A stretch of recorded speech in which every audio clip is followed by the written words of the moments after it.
Assalamu alaikum, welcome to Game Changer. I'm Maryam Zia. Today, Pakistan and Kashmiris across the globe are observing Yom-e-Istisal Kashmir or Kashmir Exploitation Day. Of course, this day marks the 5th anniversary of India's illegal actions in Indian illegally occupied Jammu and Kashmir. On 5th August 2019, India unilaterally abrogated Article 370 and 35A, which of course stripped Kashmir of its special status. In today's program, we will be talking about what it means for Kashmiris and of course the human rights abuses that have been taking place not only in the last 70 years and how the Kashmir issue has evolved over time in these last 7 decades, but what it means in the past 5 years. We will be talking about what international human rights organizations are doing about it and what needs to be done when we talk about human rights, of course, abuses within Kashmir, and what is the way forward when we talk about this issue. Of course, we know that this is one of the oldest issues on the agenda of United Nations Security Council, what it means in the future and what needs to be done, of course, because this is tied to the regional security as well. To discuss this and more, we are joined in the studios by Dr. Mujahid Gilani, who is President, Youth Alliance for Kashmir. Welcome to the program. Dr. Mujahid. And yeah, Dr. Mujahid Gilani, welcome to the program. We're also joined by Mr. Zaman Bajwa, who is Executive Director, Youth Forum for Kashmir. Welcome to the program. And we are joined online by Lieutenant General Raza Muhammad Khan, who is former President, National Defense University and Senior Analyst. Welcome to the program.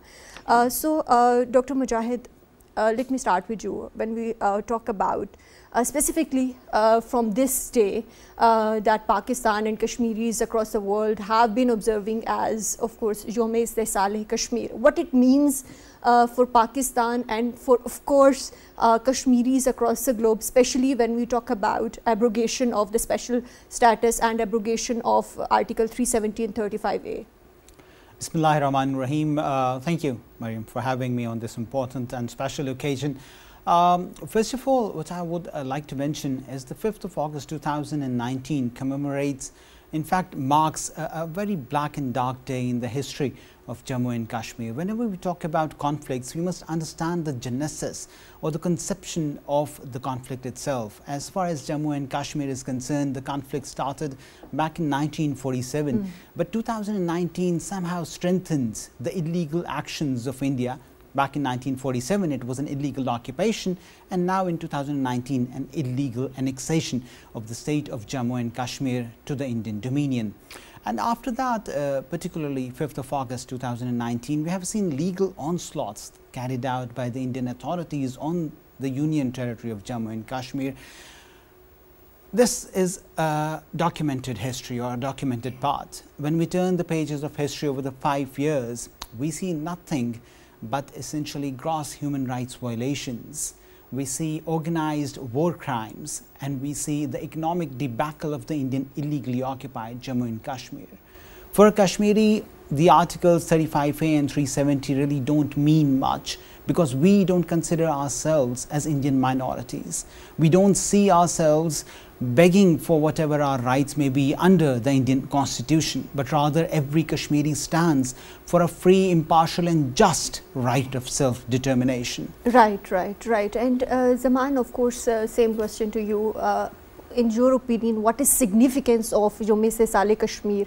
Of course, we are marking today the 5th anniversary of the illegal actions of India in Indian illegally occupied Jammu and Kashmir after the revocation of special status. So what it signifies for Kashmiris? First of all, when you see the steps illegal steps which were taken by the Indian administration in Indian occupied Kashmir, actually they want to see and they want to show the world there is a normalcy in Kashmir. So they have took these steps, but actually they have miscalculated all these things. They tried to change the demography of the Kashmir. They issued more than 4.2 million passport to the non-residents of Kashmir. From that day, when we talk about the atrocities, these are happened since 2019.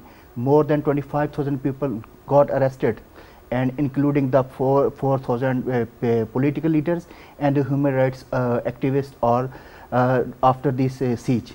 So basically India want to strengthen the occupation over there, but it's the resilience of the people of Kashmir. For not for a single day they accepted this. They came out on the streets. They are chanting for their right to self-determination, and whatever they get some opportunity to narrate their story, to talk about the atrocity and the illegal occupation, they are doing that. And importance that Mujahid already mentioned that people don't bother what is Article 370, but we have to see the Indians' attentions. Actually, he is following the Israel type settlements in Indian occupied Kashmir. First, they used pellet and bullets to just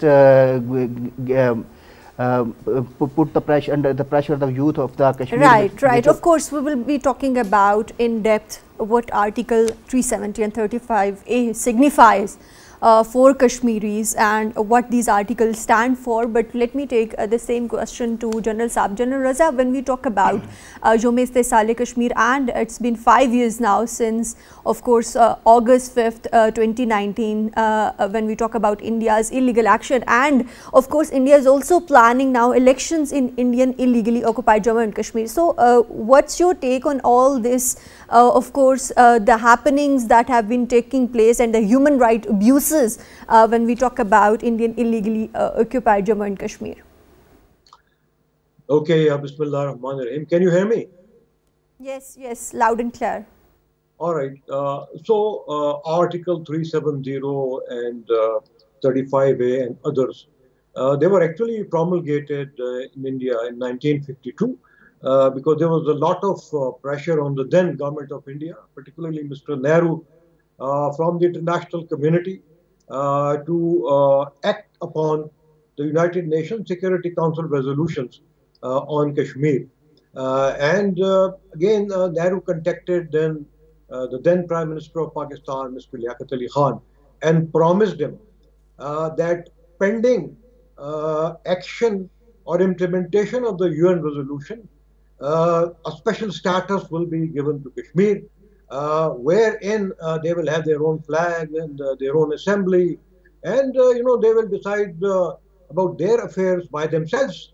The Indian constitutions was applicable only to three matters, which is defense, foreign affairs, and communications. Unfortunately, that did not happen, and then they've abrogated this clause of the Indian constitution at a time when the Kashmir Assembly had already been dismissed. There was presidential rule in 2019 and the governor rule at that time, whereas the so-called instrument of accession, which is a fake instrument, but even there it was very clearly stated that the Indian constitution is not applicable to the Indian held Kashmir, and that any decision about that can only be taken once the Kashmir Assembly recommends it, and only then. Unfortunately, so this was essentially an unconstitutional step, which was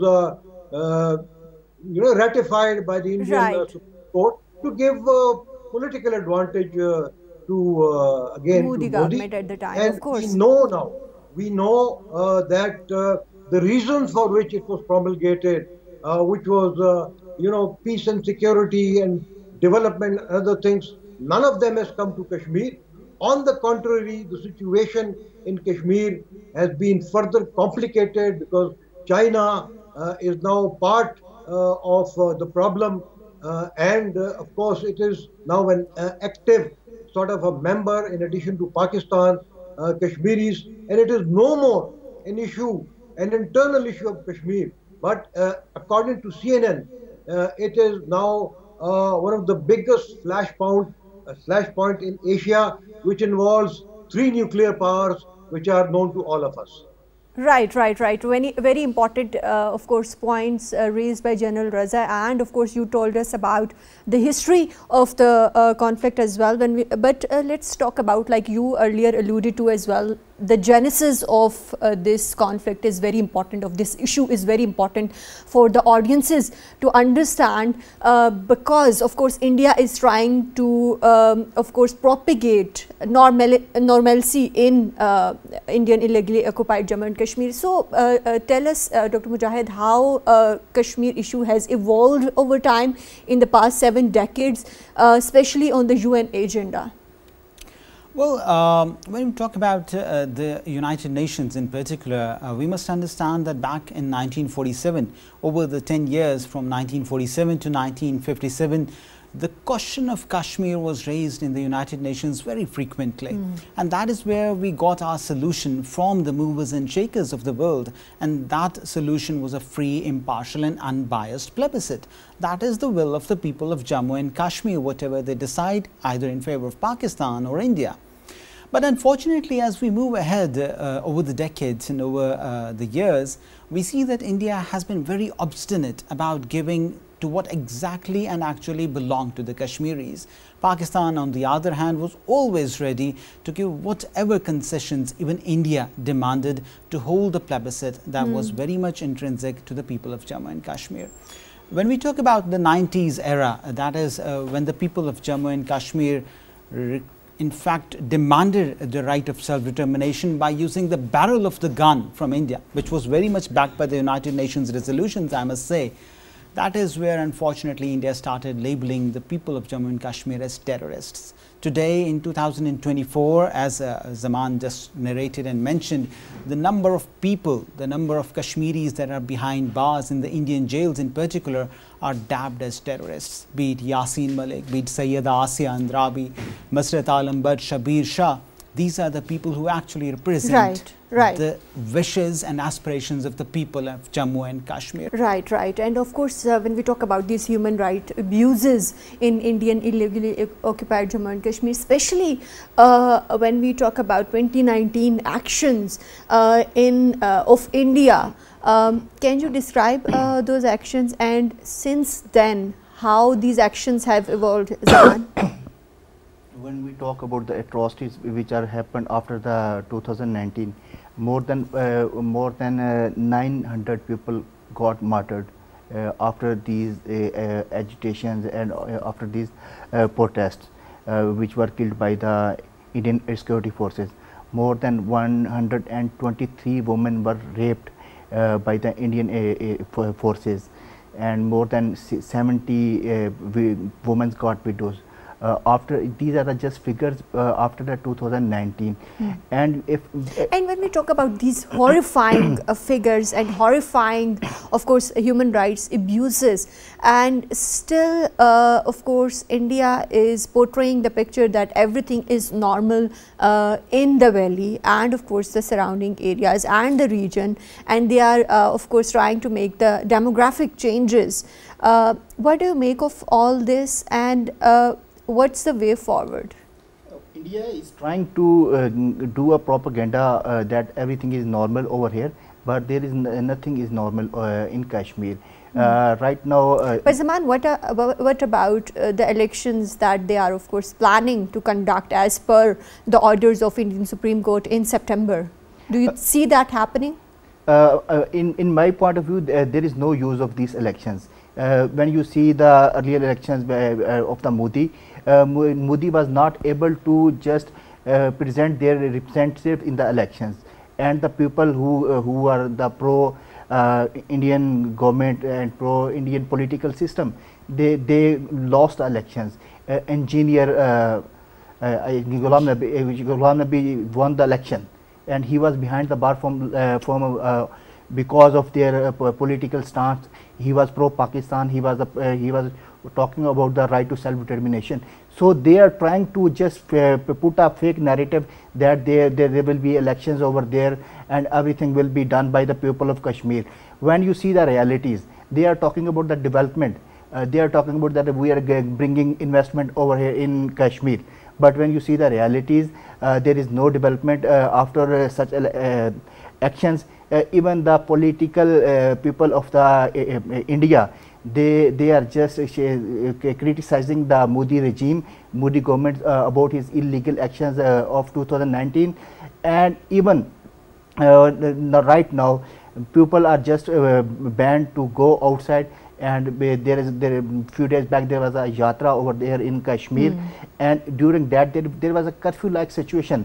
Normal Kashmiri people were not allowed to go outside, but the people from the other parts of the India, they were visiting the yatra, and they was roaming over there under the security forces.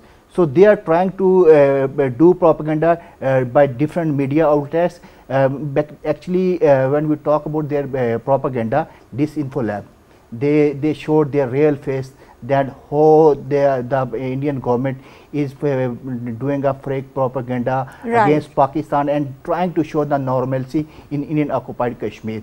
But the resilience of the people of Kashmir, they are showing the real story of Kashmir by their every action. Right, but still, of course, there is a complete blockage of social media as well. We will be talking about that later in the program. But General Raza, when we talk about Kashmir issue, of course, we know that this remains one of the oldest unresolved issues on UN agenda.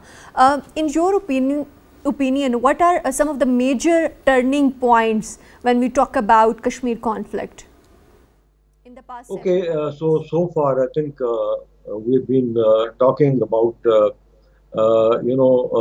adverse effects of the Indian government's decisions, but there are some positive aspects which I'd like to mention, and the first one is that it has united all Kashmiris all over the world. It has united even some of the factional political parties of the Indian illegally occupied Kashmir. I'm talking now of the 2 or 3 big parties, and I think 4 or 5 other smaller parties as well. So they all have united, and they are determined not to accept the abrogation of Article 370, and their determination has hardened to achieve their own independence through plebiscite or through other political and peaceful means. So that's a positive aspect, and I think the Kashmiri diaspora in particular, which are residing in the United States, in UK, and in other countries which are members of the UN Security Council, I think many of them they can exert their own influence on the lawmakers there. They can also use the social media platform effectively for awareness there, and of course for using additional sort of influence on their leadership to change or to amend their policies. At the same time, I think it is for the people of India to decide whether these policies were eventually good or bad for India. So far, I think, as I said earlier, they have made it. Right. And of course, Dr. Mujahid, when we talk about coming back to the basic question of abrogation of Article 370 and 35A, specifically talking about Article 370, what were the immediate effects on the lives of a common Kashmiri when we talk about abrogation of these articles? Okay, Maryam, when we see the exact date of 5th of August 2019, let's date back a few days back. From 5th of August, that is almost the 2nd and the 3rd of August, when it was an air of uncertainty on the ground. Everybody was like, there is something that's going to happen, and nobody knew actually what's going to happen. Because there was a complete shutdown of internet within Kashmir. The tourists within JK, they were asked to leave JK. Right. The shops over there, the internet, and educational institutes, the government institutes, all of them were like, there is something that is going to happen. And then all of a sudden on the 5th of August, with a complete blanket shutdown of the internet, of any resources and information that could have possibly gotten out, the Indian government abrogated both the Articles 370 and 35A. And that unfortunate blanket curfew didn't last for 1 or 2 days. In fact, that blanket curfew lasted for more than 6 months. That is the time period when essentially one household didn't even know of a death from the third or the fourth household. Even within the mohallas, the people were not able to meet and communicate with each other. And even for us, people who actually belong to the ground, we couldn't talk to our relatives as we usually used to. And the use of pellet guns, we remember. That is another addition. And even when we talk about, of course, the change of special status of Indian illegally occupied Jammu and Kashmir, we remember that the world outside knew first, and then Kashmiris got to know about this change status. Yes, exactly. Because right on the 5th of August, since there was a blanket shutdown of internet and everything, and the world outside came to know it through different news channels and resources. And somehow we must also understand that the people on the ground were once again humiliated. India had promised them jobs, development, peace, prosperity, normalcy, everything. But even today, on the in 2024, as we see it, we don't see any of that. From the unemployment rate, from the educational rights violations, from whatever we consider that somehow maybe the people of Jammu and Kashmir will be given their rights, at least the civic rights and the constitutional so-called rights that India has for their own citizens, they were never trickled down to the people of Jammu and Kashmir. So for a Kashmiri, what we see is an economic debacle. What we see is the debacle of the agricultural industry that a common Kashmiri really much relied upon. What we see is the debacle of the shikaras and the industry that used to occur and stayed and thrived on the Dal Lake.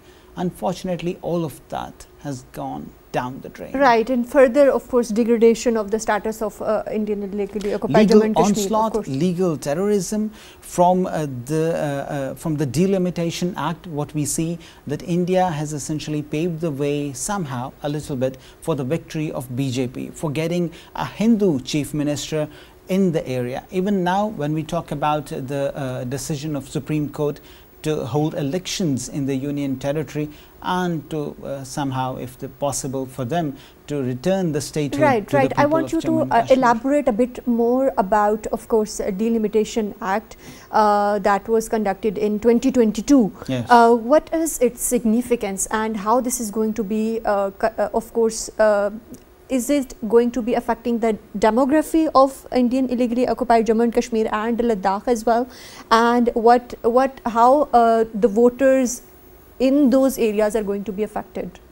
See, as far as the delimitation is concerned, we must separate these two from each other. One is the demographic terrorism and the settler colonialism. The other is somehow delimiting and enforcing new lines so that BJP can garner more votes from a little bit Hindu-dominated Jammu sector. Now, the ratio that we have right now is 43-46. That's the number of seats from the Muslim majority Kashmir, and a little bit Hindu majority Jammu goes with 46 now. BJP has essentially done this so that the BJP candidates or BJP supported candidates could garner more votes and ultimately result in a Hindu chief minister. With that, we also understand that BJP or the current Indian government has allocated and issued more than 4 million domiciles to non-Kashmiris. And those non-Kashmiris, once if they settle and exercise their power of vote in the state of Jammu and Kashmir, now currently the Union Territory, BJP once again finds more light to the governmental sectors. And Zaman, of course, when we talk about these new electoral constituencies, how these are going to be affecting the representation of Muslim population within the area? Obviously, when you will settle the non-resident people, as already Mujahid mentioned, that the 4 million domiciles, so it will actually change the majority into minority, and they are trying to do that. But when you see the results of the previous elections, I think this formula is also failed by the people of Kashmir. Now, right now in this freedom struggle, not only the Muslims, but the people of the other religions are also demanding about their statehood. Actually, these illegal acts, not only they are just actually snatching the identity of the Kashmiris, the Kashmiriyat. Now they were just propagating that this issue is only in the valley. But right now, when you see the protest and agitation on the streets of Leh, Ladakh, Kargil, so already mentioned by the General Sahab, that actually such type of the acts united the people, and also the people who was before that, before these actions, were the pro-Indian political system. Now they feel that they are betrayed. Of course, we know the statements we remember given by Mehbooba Mufti and others at the time. And also Kashmir issue has been at the back burner at the UN for quite some time. But of course 2019 illegal actions of India brought it on the international stage again. And of course, General Sahab, when we talk about 2019 illegal action of course the 5th August by the Indian government, what do you make of the actions of course the world, major countries, especially Muslim countries at the time when India abrogated this special of course status of Kashmir? I think first of all, let me inform you that the settler colonization strategy that India is now following was given to them by the Israelis, and we know, what is happening in Israel. There, I think that strategy is not working. It is not going to work, and we have seen it in Gaza and in the West Bank. And similarly, I think it is not going to work here in India. The people who were settled there in the valley, some of the pundits and the other people, 25,000 or so, who were given citizenship and certain rights. I think they all now want to go back from there because they do not see, better opportunities in Indian occupied Kashmir than what it was on the mainland India. So this is one. Secondly, when it comes to the international reaction on this, I think because of the fact that India, Kashmir is still the world's biggest open air jail, with 10 security forces deployed over one person, with no human rights, with no religious rights. I think the Indian international reputation has been spoiled, and I think Modi realizes this, but the need is for the people of India to realize it. When it comes to, the parties which are actually affected, I think this is Pakistan, it is China, it is the people of Kashmir. I think they need to now work in a united manner, hand in glove, to ensure that this issue is raised at every possible level, whether it is the Security Council, whether it is the OIC, or every other place. And as I said earlier, I think this is the information age, and you need to use the media, through dramas, through the social media, through again documentaries, to increase awareness about this. Not only in Pakistan, because we know about it. This awareness has to be increased in the Permanent Security Council member countries and in the influential countries of the OIC. And once that is done, I think India will realize that whatever policies it is following there, it is not in their interest. And I think more and more India media people will talk about it, and more Indians will also talk about it, and eventually I think they will be forced to reverse these policies.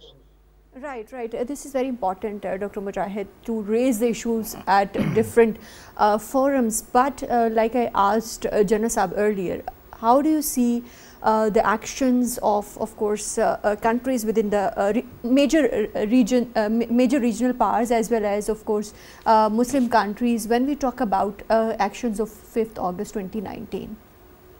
Well, as far as the actions of 5th August 2019 were concerned, and the international reaction that we have seen, I'll be honest about it, that the international reaction was very much appropriate to it. For once, what we see is the office... Don't you think it was very wishy-washy at the time? Well, keeping in mind the human rights abuses that were taking place at the time. Let me grade the particular action of the 5th of August 2019. I'm not counting into the fact the atrocities that India has been carrying out, the organized war crimes that India has been carrying out and is still carrying out in the Indian illegally occupied Jammu and Kashmir. But as far as the 5th of August 2019 is concerned, just like you mentioned, the Office of the Human Rights Commission of the United Nations essentially issued a report, not only in 2019 but also subsequently. Right. We've also seen that there have been congregational hearings in the UK and the US parliaments. We also saw that the New York Times and the other international newspapers, they published about Kashmir, they talked about Kashmir. We also know that the OIC itself, although we have had many complaints about the OIC's action and its active part in as far as Indian illegally occupied Jammu and Kashmir is concerned, but we see that Malaysia and Turkey, they had a very strong stance against India as well. So as far as 5th of August particularly in particular is concerned, we have seen international responses. Whether does that actually match the atrocities and the human rights violations that India is carrying out in Iiojk, that's another question. That's another question, and of course another question is that was that pressure enough for the Indian government to, of course, reverse its actions of 5th August 2019. We will be talking more about it, but after a short break.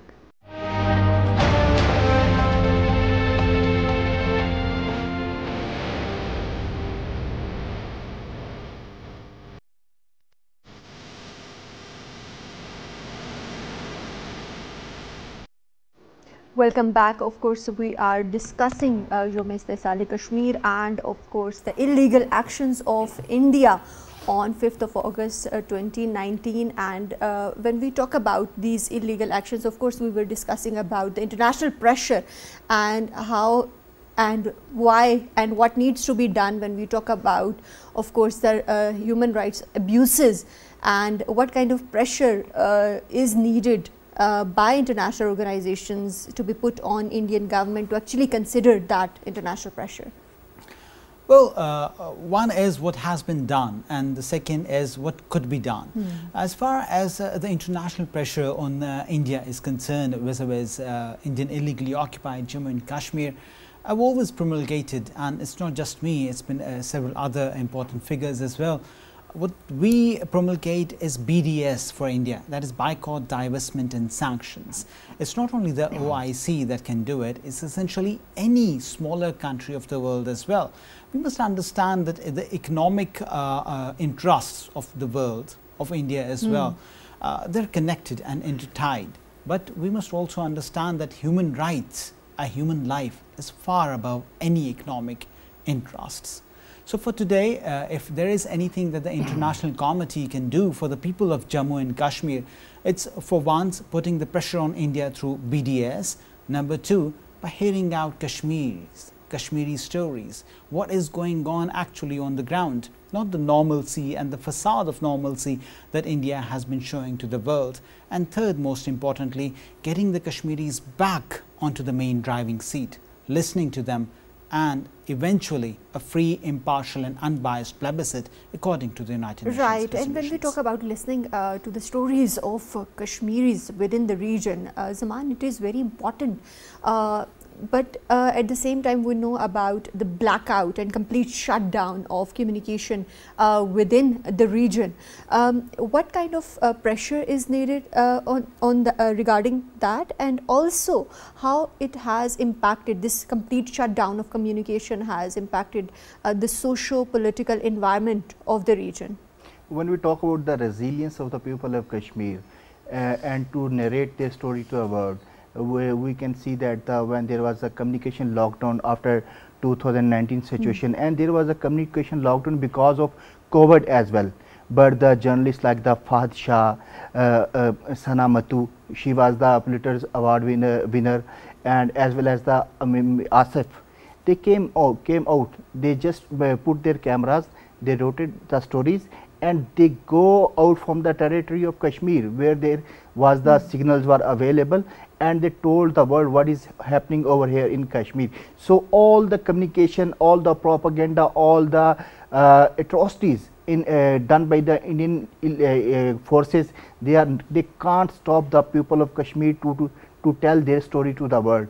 So right now the need is that we, the people of Pakistan, we have to speak about the people of Kashmir, and whenever the people of Kashmir and the youth of Kashmir get the opportunity to narrate their story, they narrate their story very strongly. Now need is that we have to showcase the different aspects of this issue. Of course, and that those voices need to be, of course, multiplied. But of course, Dr. Mujahid, when we talk about India's action since 2019, in your opinion, how it has impacted the religious as well as the cultural identities of Kashmiris? As far as the Indian illegal and the unilateral actions of 2019 are concerned, it's not just been a legal onslaught. It's not just that India has fortified its occupation and annexation of the Indian illegally occupied Jammu and Kashmir, but India has been trying to dismantle the social fabric of the Kashmiri society since long. For once, we have always kept our women inside houses.